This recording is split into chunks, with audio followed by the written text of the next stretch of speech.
வாழ்க வையகம், வாழ்க வளமுடன்.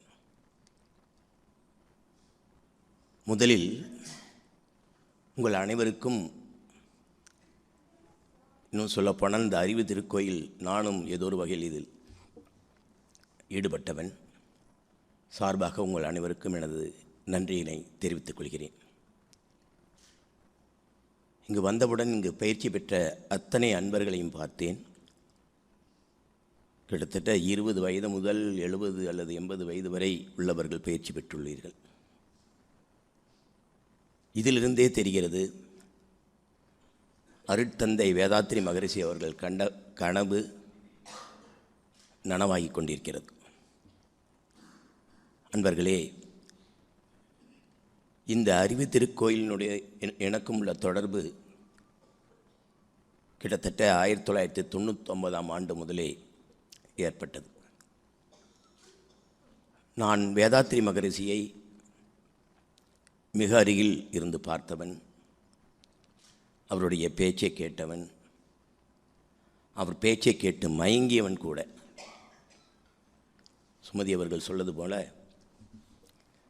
நீங்கள் எடுத்த அதே பேச்சினை நான் கிட்டத்தட்ட 25 ஆண்டுகளுக்கு முன்பே நான் இங்கே எடுத்தேன். இங்கே வந்து 5 நாட்கள் தங்கியிருந்து அந்த பயிற்சியினை எடுத்தேன். இந்த வேதாத்ரி அருட்தந்தை வேதாத்ரி மகரிஷி அவர்கள் எனக்கு அடிக்கடி நான் அதை நினைப்பதுண்டு. கிட்டத்தட்ட மூன்றாவது வரை மட்டுமே படித்த அந்த மனிதர் இப்பொழுது உலகின் ஒரு சிறந்த ஞானியாகவும் தத்துவ ஞானியாகவும் ஒரு சித்தராகவும் விளங்கி கொண்டிருப்பதற்கு காரணம் என்ன? வேதாத்ரி மகரிஷி அவர்கள் வெறும் 3வது மட்டுமே படித்து அவருடைய குலத்தொழிலாக நெசவு தொழிலை கொண்ட அந்த மனிதர் ஆரம்ப காலகட்டங்களிலேயே ஒரு மிகப்பெரிய சகாப்தத்தை ஏற்படுத்தியவர். கிட்டத்தட்ட 2000 பேர் வேலை செய்யக்கூடிய ஒரு டெக்ஸ்டைல் கன்சர்னை உருவாக்கி முதலாக அதில் வரும் லாபத்தை அனைவருக்கும் சமமாக பங்கிட்டு கொடுத்தவர். நீங்கள் நினைக்கலாம், அந்த காலத்திலே கம்யூனிச கொள்கை உலகம் ஊரும் பரவிக்கொண்டிருக்கும் அந்த காலத்தில் கம்யூனிச கொள்கை என்பது என்ன? இங்குள்ள இந்த பூலோகத்தில் உள்ள அனைத்து பொருட்களும் அனைவருக்கும் கிடைக்க வேண்டும் என்பது தான். அதை அடிப்படையாக கொண்டது. ஆனால் அப்படி இருக்கையில் இப்பொழுது சைனா மிக வளர்ச்சியை பெற்றாலும் கூட, ஒருபுறம் பாருங்கள், உலகத்திலேயே 2வது அதிக பணக்காரர்களை கொண்ட நாடாகவும் அது விளங்குகிறது. அதில் கூட அந்த கம்யூனிச கொள்கையில் சில தொய்வுகள் ஏற்பட்டிருக்கலாம். அமெரிக்காவுக்கு அடுத்தது அதிக ஆண் பணக்காரர்களும் பெண் பணக்காரர்களும் உள்ள நாடு சைனா.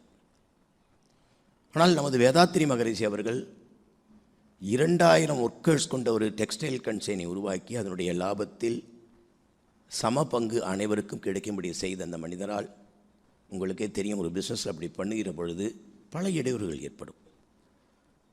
அப்படி ஏற்பட்டு, ஆனால் அதற்காக மனம் தளராமல் அனைவரையும் வாழ வைத்த ஒரு மகான் அவர். 1984ஆம் ஆண்டு இங்கு வந்து, உங்களுக்கெல்லாம் தெரியும், எங்கள் கல்லூரியின் ஸ்தாபகர் பொள்ளாச்சி அருட்செல்வர் நா. மகாலியம் அவர்களின் துணையோடு இந்த அறிவு திருக்கோயிலை ஸ்தாபித்தவர். இப்பொழுது எங்கள் கல்லூரியில் தலைவராக இருக்கும் டாக்டர் B.K. கிருஷ்ணராஜ் வானவராயர் அவர்கள் அருட்செல்வர் பொள்ளாச்சி மகாலியம் அவர்களின் மருமகனார். அருட்தந்தை மகரிஷியின் பாதிப்போ என்னவோ எனக்கு தெரியாது. 1987ஆம் ஆண்டு எங்கள் கல்லூரியில் எத்திக்ஸ் அண்ட் கல்ச்சர், அதாவது அறிவியலும் பண்பாடும் என்ற வகுப்பை தொடங்கினார். அது கல்லூரியில் அனைத்து மாணவர்களுக்கும் போதிக்கப்பட்டது. அந்த பாடத்திட்டத்தை இயக்கிய ஒரு 5 பேரில் நானும் ஒருவன். ஆரம்ப காலகட்டத்தில் 1989ஆம் ஆண்டு அந்த கல்லூரியில் சேர்ந்தேன், நானும் ஒருவன். அப்பொழுது இதிகாசங்களும் சங்ககால இலக்கியங்களும் தேசத் தலைவர்களும் 3வது வருடம் நமது வேதாத்திரி மகரிஷியை பற்றி எங்கள் மாணவர்களுக்கு நாங்கள் போதிப்போம். பின்னர் 1987ஆம் ஆண்டிலிருந்து படித்த அத்தனை மாணவர்களும், எங்கள் கல்லூரியில் படித்த அத்தனை மாணவர்களும், கிட்டத்தட்ட 6000 பேர் படிக்கக்கூடிய அந்த கல்லூரியில் அனைத்து மாணவர்களும் வேதாத்திரி மகரிஷியினுடைய கொள்கைகளை அல்லது அவருடைய ஸ்தாபகங்களை எல்லாம் கேட்டு அறிந்து தன் தொழிலை செய்வதற்காக தற்பொழுது உலகமெல்லாம் வியாபித்துள்ளார்கள். இந்த அறிவியலும் பண்பாட்டும் என்ற இந்த பாடத்திட்டம் அப்பொழுது யுஜிசியால் என்ஜிஎம் கல்லூரியின் சிறப்பான பாடத்திட்டம் என்று போற்றப்பட்டது. அதுக்கு பின்னால் 2006ஆம் ஆண்டு நாங்கள் அடுத்த நிலைக்கு தாவினோம். அதற்காகத்தான் அவர்கள் சொன்னார்கள், 2006ஆம் ஆண்டு எங்கள் கல்லூரியில் மனிதவள மேம்பாடு என்ற பாடத்திட்டத்தை உருவாக்கினோம். டிபார்ட்மெண்ட் ஆஃப் ஹியூமன் எக்ஸலன்ஸ் ஒரு டிபார்ட்மெண்ட் எங்கள் கல்லூரியில் உள்ளது. அதில் கிட்டத்தட்ட 13 15 பேராசிரியர்கள் வேலை செய்கிறார்கள். அத்துணை பேராசிரியர்களும் இந்த அறிவு திருக்கோயில் சிறந்த சிறப்பு பயிற்சி பெற்றவர்கள். எங்கள் கல்லூரி மாணவர்களுக்கு 3 வருடமும், அதாவது அனைத்து செமஸ்டரும் எங்கள் கல்லூரி மாணவர்களுக்கு நமது வேதாத்திரி மகரிஷியினுடைய கோட்பாடுகளை நாங்கள் சொல்லிக் கொண்டிருக்கிறோம். ஆக 3 வருடமும் படிக்கும் பொழுது அந்த மாணவர்களுக்கு ஏற்பட்ட நிலை என்ன, அதனால் அவர்களுக்கு என்ன பயன் ஏற்பட்டது என்று நீங்கள் கேட்கலாம். உங்களுக்கு நான் ஒன்றை சொல்லிக்கொள்ள விரும்புகிறேன். எங்கள் கல்லூரி NAAC அண்ட் NIRF என்ற ஒரு தரவரிசை உங்களுக்கு தெரியும், படித்தவர்களுக்கெல்லாம் தெரியும். ஒரு கல்லூரியை நமது மத்திய அரசாங்கம் தரம் பிரித்து காமிக்கும்.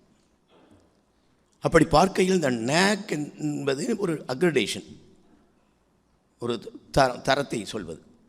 அதில் C கிரேட் உண்டு, B கிரேட் உண்டு, B+ கிரேட் உண்டு, B++ கிரேட் உண்டு, A கிரேட் உண்டு, A+ கிரேட் உண்டு, A++ கிரேட் உண்டு. பாருங்கள், அதில் ஹையஸ்ட் கிரேடுன்னா A++. இந்தியாவில் கிட்டத்தட்ட ஒரு 45,000 கல்லூரிக்கு மேலே உள்ளது. அந்த 45,000 கல்லூரிகளில் எங்கள் கல்லூரி கிட்டத்தட்ட 200-250 கல்லூரிகள் மட்டுமே இந்தியாவில் A++ என்ற உயர்ந்த தரத்தை பெற்றது. அந்த தரத்தை பெற்ற கல்லூரிகளில் ஒன்று எங்கள் கல்லூரியும் ஒன்று. இரண்டாவது, அதே போல் NIRF அப்படிங்கிற 45,000 கல்லூரிகள் தரம் பிரிப்பார்கள். First rank, second rank, third rank. அதுலேயும் உட்காந்து 100க்குள் எங்கள் கல்லூரி வந்துள்ளோம். இதை விட அடுத்தது சொல்ல விரும்புகிறேன். இந்தியா டுடே மேகசைன் ஒரு முறை எங்களுக்கு வேல்யூ ஃபார் மணியில் இந்தியாவின் நம்பர் 1 கல்லூரியாக எங்களை அறிவித்தது. நீங்கள் நினைத்து பாருங்கள், டெல்லியில் எத்தனை கல்லூரிகள் உள்ளது, பாம்பேயில் எத்தனை கல்லூரிகள் உள்ளது, டெல்லியில் எத்தனை கல்லூரிகள் உள்ளது, சென்னையில் எத்தனை கல்லூரிகள் உள்ளது. எங்கேயோ இங்கே இருக்கிற பொள்ளாச்சியில் நீங்கள் போய் வடநாட்டில் பொள்ளாச்சி எங்கென்று கேட்டால் பல பேருக்கு தெரியாது. இன்னும் சொல்லப்போனால் சென்னையில் கூட சில பேருக்கு தெரியாது.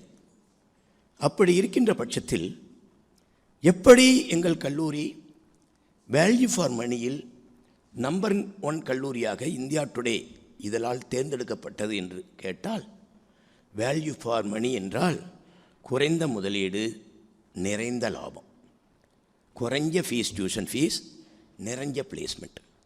எங்கள் கல்லூரியில் குறைந்த ஃபீஸ், நிறைந்த பிளேஸ்மெண்ட். எங்கள் மாணவர்கள், எங்கள் கல்லூரியில் படிக்கின்ற மாணவர்கள் அனைவரும் கிராமங்களிலிருந்து, ஒரு சாதாரண குடிசைகளிலிருந்து வந்து படிக்கின்ற மாணவர்கள் தான் அதிகம். அந்த மாணவர்களை உலகின் தலை சிறந்த நிறுவனங்களான இன்ஃபோசிஸ், விப்ரோ இது மாதிரி கம்பெனிகளில் அதிகபட்சமாக எங்கள் கல்லூரியில் போகின்ற கிட்டத்தட்ட 80% மாணவர்களுக்கு மேல் அந்த கல்லூரியில் வேலை வாய்ப்பை வாங்கி கொடுத்துள்ளோம். செல்கின்ற இடங்கள் எல்லாம் அவர்கள் சிறப்பாக பணிபுரிந்து கொண்டிருக்கிறார்கள். அதற்கு முதற் காரணம் என்னவென்று கேட்டால், நமது வேதாத்திரி மகரிஷியின் பாடத்திட்டம் எங்கள் மாணவர்களுக்கு போதிக்கப்படுவதால் தான். அதற்கு முதற் காரணம், அந்த பாடத்திட்டம் எங்கள் கல்லூரியில் வைக்க வேண்டும் என்று சீரிய முயற்சியுடன் செயல்பட்டவர் எங்கள் கல்லூரியின் தலைவர் உயர் திரு டாக்டர் B.K. கிருஷ்ணராஜ் வானவராயர் அவர்கள். அவர்களுடைய சீரிய தலைமையின் கீழ் இயங்கும் இந்த கல்லூரி ஒரு பீடு நடை போட்டு கொண்டிருக்கிறது என்று சொன்னால் அதற்கு ஒரு முழு முதற் காரணம் வேதாத்திரி மகரிஷி இங்கிருந்தே எங்களுக்கு அங்கே அருள்பாலித்து கொண்டிருக்கிறார். அந்த பயிற்சியை மேற்கொண்டதால் அந்த மாணவர்கள் அனைவரும் இந்த உலகத்தில் ஒரு தலை சிறந்த ஒரு குடிமகன்களாக விளங்குகிறார்கள் என்று சொன்னால் அது மிகையல்ல. மேலும் நான் சொல்லுகிறேன், நான் அடிக்கடி நினைப்பதுண்டு, ஏன் உலகில் இவ்வளவு துன்பங்கள், ஏன் இன்பம் மட்டுமே இருக்கலாமே? அதைத்தானே புத்தர் கூட நினைத்தார். அவர் சித்தார்த்தராக ஒரு மன்னனின் மகனாக இருந்த பொழுது தன்னைப் போலத்தான் உலகத்தில் உள்ள அனைவரும் சுகமுடன் வாழ்கிறார்கள் என்று நினைத்து கொண்டிருந்தார். ஒரு முறை அவர் அந்த ஊர் விழா போகின்ற பொழுதுதான் தெரிந்தது, இந்த உலகத்தில் அல்லது இந்த நாட்டில் பல பேர் துன்பங்களையே மேற்கொண்டு துன்பத்தில் உழல்கிறார்கள் என்று தெரிந்து, வியாதியஸ்தர்களும் துன்பம் உள்ளவர்களும் கவலை உள்ளவர்களும் பல மனிதர்கள் இங்கு உள்ளார்கள், நம்மை போல அனைவருமே சுகத்தோடும் இன்பத்தோடும் வாழவில்லை என்று தெரிந்து அதற்கென்ன காரணம் என்று ஆராய்ந்தார். ஆராயும் பொழுது தான் அவருக்கு கிடைத்தது, உங்களுக்கே தெரியும், போதி மரத்தடியில் கடைசியில் கண்டுபிடிச்சார். அந்த காரணமா இந்த காரணமா என்று நினைத்து பார்க்கும் பொழுது கடைசியில் அவருக்கு கிடைத்த விடை ஆசையே துன்பத்திற்கு காரணம். இதுதான் ஃபைனல் ஆன்சர். அடுத்த கேள்வி, இதை ஏற்றுக்கொண்டோம். அடுத்த கேள்வி, ஒரு மனிதனுக்கு ஆசை இல்லை என்றால் இந்த சமுதாயம் என்ன ஆகும்? அடுத்த கேள்வி நான் அடிக்கடி நானே கேட்டுக்கொண்டேன். புத்தர் அழகாக சொல்லியிருக்கார், அது உண்மைதான். அனைவருமே ஆசைப்படாதவர்கள் இருந்துவிட்டால் இந்த உலகம் இயங்குமா? இயங்காது. உண்மை. எனக்கு ஒரு ஆசை, நான் இந்த கல்லூரியில் ஒரு முதல்வராக வர வேண்டும், அல்லது ஒரு நல்ல பேராசிரியராக வர வேண்டும், அல்லது ஒரு நல்ல வேலை கிடைக்க வேண்டும், அல்லது அம்பானியாக வேண்டும், அல்லது அதானியாக வேண்டும், அல்லது பில்கேட்ஸாக வேண்டும், டெஸ்லாவுடைய எலான் மஸ்க் அல்லது டெஸ்லாவுடைய ஜெஃப் பெசோஸ் இவங்க மாதிரி ஆகணும் அப்படின்னு நம்ம அமேசானுடைய ஜெஃப் பெசோஸ் போல் ஆக வேண்டும் என்று ஆசைப்பட்டதால் அவர்கள் மேலே வந்தார்கள். ஆகா, அவங்க பெரிய பணக்காரர்கள் ஆகிவிட்டால் என்று நீங்கள் நினைக்கலாம். அந்த பெரிய பணக்காரர்கள் இருப்பதால் தான் அவர்களால் ஒரு 2 லட்சம் பேருக்கு அல்லது 3 லட்சம் பேருக்கு வேலை வாய்ப்புகளை கொடுக்க இயலுகிறது. அதனால் பல குடும்பங்கள் அவர்களால் வாழ வைக்கப்படுகின்றன. ஆசைப்படுகிறார்கள், ஆசைப்பட வேண்டும். இதைத்தான் வேதாத்திரி மகரிஷி அவர்கள் அழகாக சொன்னார். நீ ஆசைப்படு, ஆசைப்படக்கூடாது நான் சொல்லலை. புத்தர் என்ன சொன்னார்? ஆசைப்படாதே என்றார். இவர் என்ன? ஆசைப்படு, அளவுக்கு மீறி ஆசைப்படாதே. அதுதான் இவருடைய வேதாத்திரி மகரிஷி. ஏன்? அவர் யோசிக்கிறார். எப்பொழுதுமே நமது வேதாத்திரி மகரிஷியுடைய தத்துவங்களும் கொள்கைகளும் எப்பொழுதுமே அறிவு சார்ந்தவை, அறிவியலை சார்ந்தவை. மெய்ஞானமும் அறிவியலும் ஒன்றாக இணைந்து செல்ல வேண்டும் என்று நினைத்தவர். அதனால தான் இன்றைக்கும் அந்த தத்துவங்கள் உலகம் பூராக வியாபித்து கொண்டிருக்கின்றன. எங்கள் கல்லூரியில் இருந்த ஒரு பேராசிரியர் இங்கு வருவார் அடிக்கடி. அப்பொழுது வேதாத்திரி மகரிஷி அடிக்கடி கேள்வி கேட்பார். அவர் சொல்கின்ற தத்துவங்கள் அறிவியலால் எப்படி நிரூபிக்கப்பட வேண்டும் எப்படின்னா, அவங்ககிட்ட நிறைய அறிவியலாளர்களே அறிவியல் சார்ந்த பேராசிரியை கூப்பிட்டு விவாதிப்பார். எனக்கு தெரியும், கூட நான் வந்திருக்க அந்த காலத்தில் அவரோட கூட வேதாத்திரி மகரிஷி கூட உட்கார்ந்துருக்கு. அப்படி அறிவியலையும் மெய்ஞானத்தையும் ஒன்றிணைத்ததால் இன்றும் உலகம் பூராக வியாபித்திற்கு கொண்டிருக்கும் ஒரு இயக்கமாக இது விளங்கி கொண்டிருக்கிறது. அதனால் ஏற்பட்ட ஈர்ப்பினால்தான் நீங்கள் அனைவரும் தமிழ்நாட்டின் பல கோடிகளிலிருந்து பல மூலைகளிலிருந்து இங்கு வந்து நீங்கள் சேர்ந்திருக்கிறீர்கள். வாழ்க்கையில் நமது முன்னேறுவதற்கு மன அமைதி ரொம்ப முக்கியம். நம்ம சொல்லணும், இந்த இப்போ இருக்கிற காம்படிட்டிவ் வேர்ல்டில், இப்போ நான் சொன்னேனே கொஞ்ச நேரத்துக்கு முந்தைய ஆசைப்படு, அந்த ஆசைப்படுகிறது பொழுது ஏன்னா நம்ம ஒவ்வொரு மனிதனுக்கும் உணவு, உடை, இருப்பிடம் நமக்கு தேவை. அதற்காக உழைக்க வேண்டும். என்னை நம்பி கொஞ்ச நேரத்துக்கு என்னை நம்பி எனது மனைவி இருக்கிறாள், என்னை நம்பி எனது குழந்தைகள் இருக்கின்றன, என்னை நம்பி இன்னும் நான் ஒரு அமைப்பை சார்ந்த அந்த தொழிலாளிகள் இருக்கிறார்கள். இப்போ நீங்கள் சொல்லலாம் அம்பானி அதானி, சில பேர் திட்டுவாங்க, அங்கே 2 லட்சம் பேர் அவரை நம்பி இருக்கிறார், 2 லட்சம் குடும்பம் அவரை நம்பி இருக்குது. எப்படி அரசாங்கத்தை நம்பி நாமெல்லாம் இருக்கிறோமோ அவர்கள் ஒரு குட்டி குட்டி அரசாங்கங்கள் அவர்கள் நம்பி இருக்கு. அவங்களுக்காக அவங்களை பாடுபட வேண்டும். சில சமயம் அவங்களை கொஞ்சம் நேரம் யோசிப்பார். இந்த பணக்காரர்கள் எல்லாம் நமக்கு இப்போ என்னப்பா மீறி போனால் இவ்வளோ பணத்தை சேர்த்து நாம் மீறி போன ஒரு கார் வாங்குகிறோம், ஒரு பங்களா வாங்குகிறோம், இல்லை ஒரு காருக்கு நான் உட்காந்துட்டு 1000 கார் வாங்கி வைங்க, நான் 1000 காரில் ஒரே சமயத்தில் ஏறி போக முடியுமா? நீ சாதாரண மனிதனும் எப்படி காரில் போகிறோமோ நானும் என்ன காரில் போகணும். அதைத்தான் மிகப்பெரிய உலகத்தினுடைய மிகப்பெரிய கோடீஸ்வரனும் போவார். என்ன பேர் வேணால் வித்தியாசமாக இருக்கும். அது சைக்காலஜி உள்ளே உட்காந்து போய் பாருங்கள், ரெண்டும் ஒரே மாதிரி தான் இருக்கும். நீங்கள் உட்காந்துட்டு பென்ஸ்லேயும் நீங்கள் பிஎன்டபிள்யூ மிகப்பெரிய கார்லேயும் நம்ம வச்சிருக்கிற சின்ன கார்லையும் போய் பாருங்கள், கிட்டத்தட்ட ஒரே மாதிரி தான் இருக்கும். அப்போ என்ன இன்பத்தை அடைகிறார்கள்? அவர்கள் அந்த மனிதர்களுக்காக தனக்காக வாழ்வதை விட அங்கு இருக்கின்ற 2 லட்சம் பேர்களுக்காக வாழ்கிறார்கள். அதனால தான் சொன்னார், ஆசைப்படு, அடுத்தவர்களுக்காக நீ ஆசைப்படுவதில் தப்பில்லை, ஆனால் அதற்கு மேல் நீ போகாதே. அவனை அடித்து அவனை கீழே நசுக்கி நீ வாழ்க்கையில் முன்னேறாதே. அது ரொம்ப முக்கியம். அப்போ தான் உலகம் இயங்கும். அந்த இயங்க வேண்டிய பொறுப்பு நமக்கு இருக்கிறது. ஆனால் இப்படி நீங்கள் செய்கின்ற பொழுது நமது மனம் அப்போ என்ன, நாமளும் everybody is a human being. எனக்கும் சினம் வரும், எனக்கும் கவலைகள் வரும், நானும் இங்கு உள்ள இந்த உலகத்தில் உள்ள துன்பங்களை நானும் ஏற்றுக்கொள்ள வேண்டிய சூழல் வரும். அதையெல்லாம் எப்படி ஏற்றுக்கொள்வது? அப்போ அதையெல்லாம் வரும் பொழுது மனது என்ன சஞ்சலப்படும். இந்த போட்டி உலகில் அது நடக்கத்தான் செய்யும். அதை அமைதிப்படுத்த வேண்டும். அந்த அமைதிப்படுத்த வேண்டும் என்பதற்காகத்தான் மன அமைதி கொள் அப்படின்னார். ஒவ்வொரு மனிதன் மன அமைதி கொண்டால்தான் உலக அமைதியை கொண்டு வர முடியும். நெல்லுயர நீருயர நெல்லுயரும், நெல்லுயர குடியுயரும், குடியுயர கோன் உயர்வான். ஒரு தனி மனிதன் மன அமைதியுடன் விளங்கும் பொழுது அந்த பகுதி மன அமைதியுடன் விளங்கும், அல்லது மாவட்டம் மன அமைதியுடன் விளங்கும், அல்லது ஒரு மாநிலம் அமைதியுடன் விளங்கும், அல்லது ஒரு நாடு அமைதியுடன் விளங்கும். பிறகு உலகமே அமைதியான நாடாக மாறும். அப்படிங்கிறதுக்காக தான் தனி மனித அமைதியை பற்றி போகிறேன். ஏன்னா எல்லாருமே என்ன, ஒரு உலகம் என்பது என்னென்ன, அது என்ன, அங்கே இருக்கிற மலையும் செடி கொடியும் அல்லது மரங்களும் சேர்ந்ததா? இல்லை, அதில் உள்ள மக்கள் தான் உலகம். அப்போ அந்த மக்கள் மன அமைதியுடன் இருந்தால், மன அமைதி இல்லாததானே இப்போ பாருங்கள், ரஷ்யாவும் உட்காந்துட்டு பக்கத்தில் உக்ரைன் நாடு உட்காந்து சண்டை போட்டுட்ருக்காங்க. பட் ட்ரம்ப் உட்காந்துட்டு இத்தனை பேருக்கு நமக்கு இடைஞ்சல் கொடுத்துட்ருக்கார். ஏன் ஒருத்தன் மேலே வர்றான்னு இவன் மேலே வந்து நாம கீழே போயிடும்னு அவருக்கு ஒரு சந்தேகம்.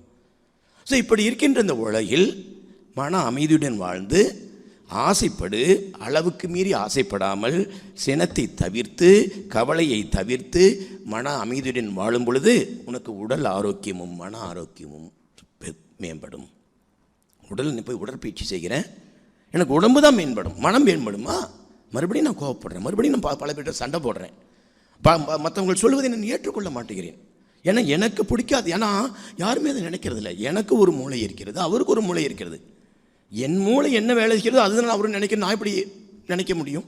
நமது வீட்டில் நான் இருந்தால் கணவன், என் மனைவி நான் என்ன சொல்கிறாளோ அதை எப்படி அவள் கேட்கணும்னு சொன்னால் அவள் கேட்பாள். அவளுக்கும் ஒரு மூளை தனியாக இருக்கிறது. என் குழந்தைக்கு தனியாக ஒரு மூளை இருக்குது. அவங்களும் அதற்கு தகுந்த மாதிரி வாழத்தான் செய்வார்கள்.